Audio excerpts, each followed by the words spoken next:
Hello and welcome to a bonus super fast edition of Dumb and Dumbest. I forgot which thing I was recording for a second. I'm Matt Bacon. I'm here with my beautiful, wonderful, fabulous, perfect co-host, Curtis Stewart. Thank you. Yeah, I'm here. Of the receding hairline. And we are talking today. The receding hairline. I like it.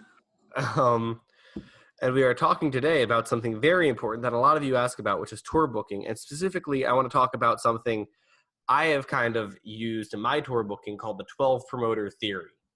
Woo! Thank you. I think I've talked about this a little bit with Mr. Dewar before, but just as a refresher to him, because his memory isn't always the best. Uh-huh.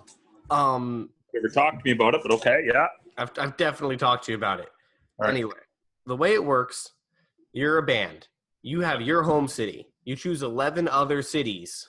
Oh, I do know this, yeah. And then you do weekenders every other weekend. So you're playing 48 shows a year. Yeah. And you're doing, and you're not repeating markets more than once every 3 months, but you're actually playing out a decent amount. Yeah. Right? Because again, so if you're a band in New York, your markets might be like Philly, Boston, Baltimore, Richmond, Pittsburgh. A billion cities in that area. Yeah, somewhere in Connecticut, Portland, Maine. You've got some options. So you look at them, and then the way I would set it up, right, is if I was like, okay, so this weekend, if Philly and Baltimore are my markets, then what I do is I say, okay, I'm going to go to Philadelphia on the Friday night because that's only a 2-hour drive, and then I've got Baltimore the day after, and I'll just drive home on the Sunday.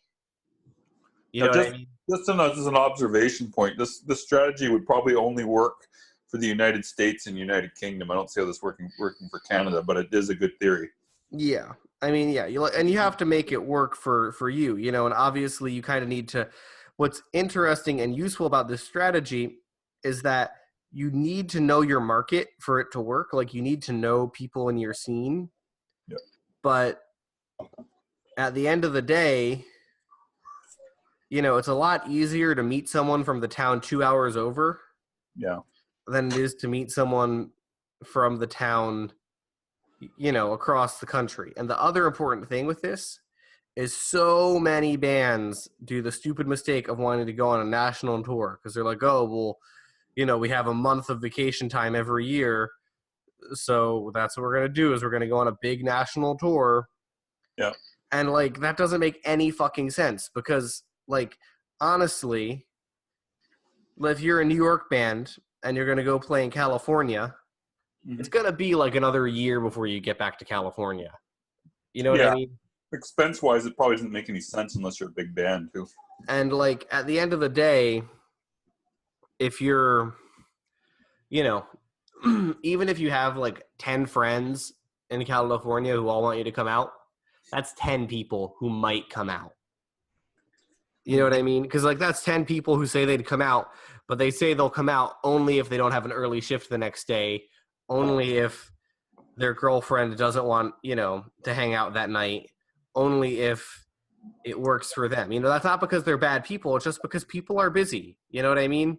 So never, think that just because you have a ton of friends in a town, you're going to have a good draw in that town. Usually that helps, and that's important, law of averages. Yeah. But always underestimate, always prepare for the worst, right? And that's just kind of the brutal reality, I feel like I'm a very connected guy, but I think if I started a band and booked a national tour, I could only guarantee 2 people in each city we did. Yeah. You know what I mean? Like 2 people who were my friends. Mm-hmm.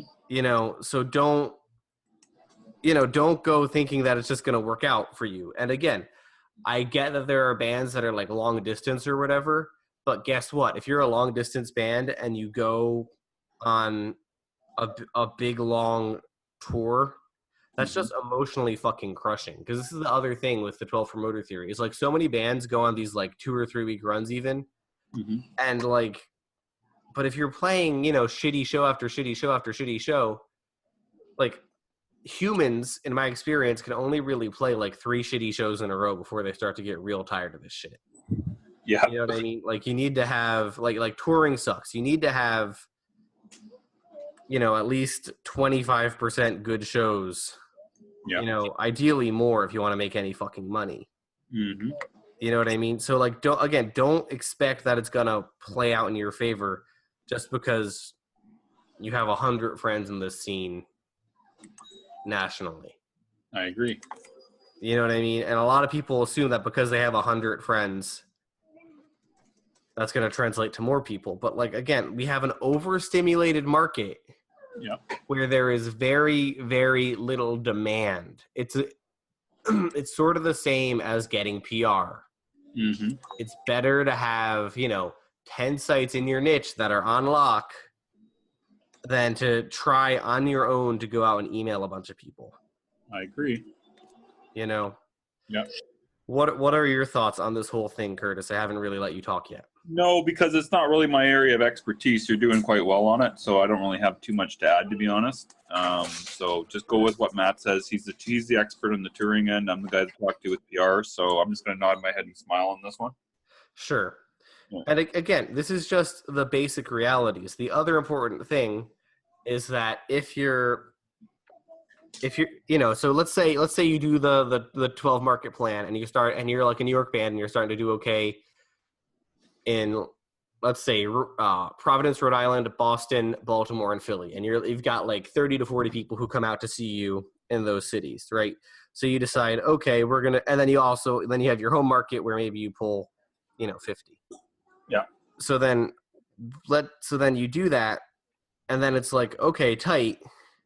Well, let's, instead of like, you know, going on the whole national loop, now that you've got a little bit of notoriety, if you want to do a week tour, which I don't necessarily recommend, but if you want to do it, well, then at least this way you can start off in 2 markets that you have, and then you can end in 2 markets that you have in your pocket. You know what I mean?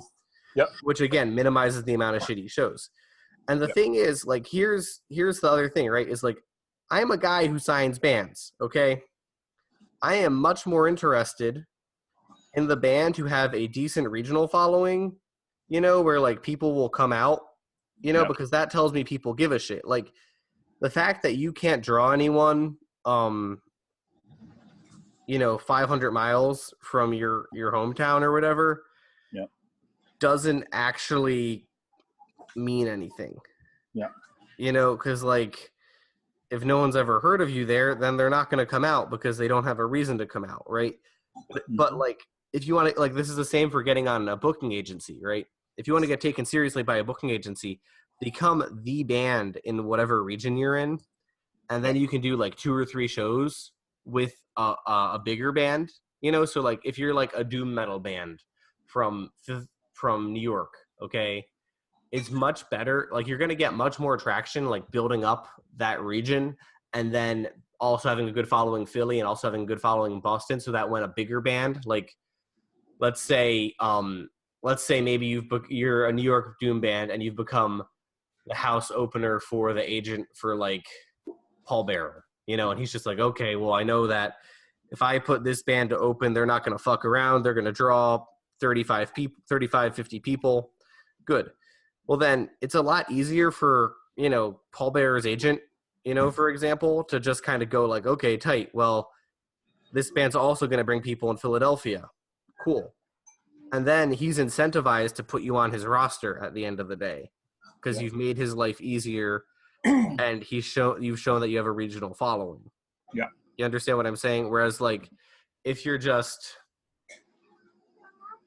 I mean, you know, like Curtis, in your experience, which is better, bands that have a huge regional following or twice the amount of people but on a national scale? Well, obviously it's going to be regional any day of the week, just because of the fact that, you know, you can book them in the one spot and they're going to be able to make some money in that spot for the promoter or whoever it is that's dealing with them, right? And from a PR perspective, which is better? Depends. I mean, it really depends. It really does depend. Like for PR, it's a little bit of a different game, right? So, I mean, fair enough. Yeah, I mean, it really depends. Because, I mean, like, for example, it might be easier for a band to get a regional show if they've had national press, right? So it's really hard to say. But, I mean, at the same time, I mean, if you got some good local press, and you're in a major market, that's going to look really good for the local bookers, I'm sure, right? So Yeah. that being said, if a band says that they've been featured at Metal Sucks or Decibel or something like that, looks pretty good. You know what I'm saying? Yeah, well, because the advantage of press when booking, correct me if I'm wrong, but a big part of it is that it shows you have skin in the game. Exactly. Yeah. Exactly. And it shows you're not like... Yeah, you're not screwing around. What percentage of bands do you think don't bother with PR at all? Oh, there's lots. But that's also sometimes a label fault too, right? I don't know, man. There's so many out there, it's hard to say, give you a percentage. Okay. I mean, it's like, well, I can tell you this. I'd probably venture to say that there's about 30 to 40% of bands that waste their money on PR, like with a dollar store PR that's not going to get them absolutely any results or make no attempt to. Yeah. You know what I mean? Yeah. I can tell you that. Yeah, and just as the general rule, if someone's charging you under $250 a month, it's probably not worth it. I'd say that too. I mean, but I mean, it all depends, right? I mean, 99.9% of the time, if anybody's charging under $250, then yeah, they're probably just sending your promo to a list once and that's it. Yeah, which is, sort of the key, is that you want to get something that's actually brings value. But regardless, and the final point I kind of want to raise with all this is if you're, and a lot of this is going to come from booking your own shows in your hometown so that you can get the people in the next town over to book you. Like you have to start by giving. But the other thing to kind of be aware of is like, if you become that band where some other band comes through on tour and you fucking kill it, and you get them a place to stay and you bring 50 people out to the show, et cetera, well, then that band is going to help you out when you come to their town. This is the truth. Yep. And also that band is going to rave about you. Like if you're the band where they have like a huge show and they're, like if you're this hypothetical New York band and you bring out 150 people or something crazy, for your friends from fucking, North Carolina, like you can guarantee that they're going to hook it up when you're in their territory. Mm-hmm.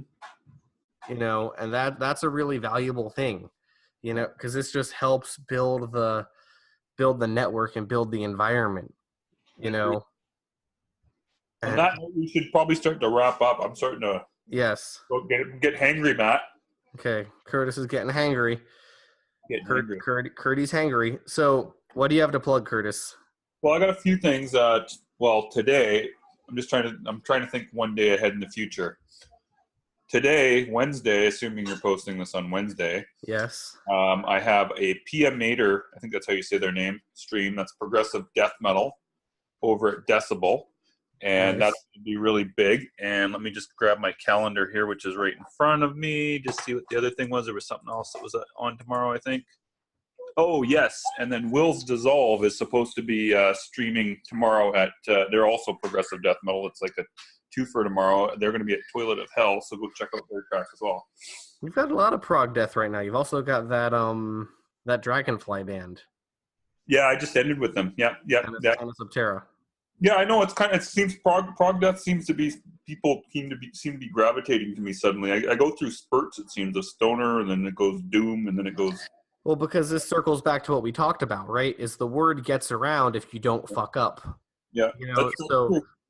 Curtis didn't fuck up one tech death campaign so far. I mean, no, but there was one person who was like the turning point, as it were. Yeah. And then when all his buddies were like, "Yo, what's the deal?" Mm-hmm. And guess what? That hooks Curtis up for a big chunk of his business for the month. Yeah, I got like a lot of tech death for the last 2 months, and then it circles back to black metal, and then it goes back. But anyways, yeah. Not great. As long as you don't fuck it up, then the buddies come talk to you afterwards. Yeah, well, because people see You know, people see, oh, well, these guys are like us, and they got a good deal. Yeah. You know, so we want that. Like, they didn't fuck up, so how do we also not fuck up? Now, one other thing, just to toot my own horn, I've had like 3 or 4 testimonials this week. If anybody's even on the verge of even thinking about working with me, go look at my review page. It's hilarious. I've just got a sudden string of testimonials just floating in. That's badass. Toot toot. Awesome. So actually, talking about that Anisoptera band, they said they were very stoked because they've been doing my $50 a month program Yeah. where we give you social media feedback every week. Mm-hmm. And this is a really cool, high-value program. People seem to be really into it. They've been learning a lot. And it's just a win-win. Like, I can quickly give you efficient information that is effective, that helps you along in a meaningful way and isn't just me blowing smoke up your ass. Another person tooting your horn, Matt, just so you know, I'm going to say it live on air, even though he hasn't told me to officially say it, is Shavasta from Dead Register. He was telling me today that he's learning a ton of stuff from you. Well, there you go. See? Yeah. This is what we do. And now Shavasta, that dude is connected. His band is going to do well because he's all about personal grinding on social media. You know what I mean? Like that dude, I was super impressed very, very early when we were just bullshitting. And he was like, no, yeah, I just spent like all day just doing one-on-one interactions on social. And I was like, yes, good. Because that's what he needs to do. You know, this is where so many bands fall down. It's like they just expect it to be handed to them. Anyway, regardless, I think we're all on the same page here. Sign up for my $50 a month plan. It's going to bring you high value. You know, we are about bringing you extreme value, lots of content, lots of interesting material to keep you kind of driven and excited. You know, we genuinely care about you, the podcast listener. Let's hurry this up. I want to eat, bud. Okay. Anyway. Are we done yet? Jesus Christ.